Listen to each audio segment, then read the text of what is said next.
Hi, I'm Aisha Bowe, a former NASA rocket scientist, entrepreneur, and a Blue Origin astronaut. And today, we're diving into CubeSats, tiny satellites that are revolutionizing space exploration.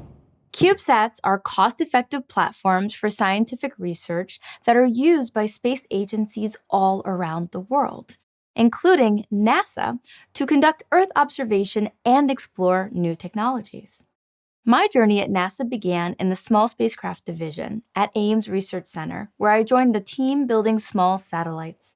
These missions introduced me to creating microlaboratories in space, including a project that studied how microgravity affects yeast resistance to antifungal drugs.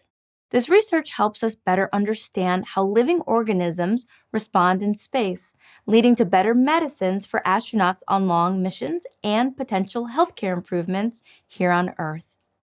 Even more amazing, CubeSats can be constructed in just 6 months. For reference, more complex spacecraft, such as communication satellites or space probes, or even interplanetary missions, typically require 5 to 10 years to design, build, and test. CubeSats, however, are game changers. Unlike traditional satellites that need dedicated rockets, CubeSats share space on existing launches. This cuts costs and boosts launch opportunities.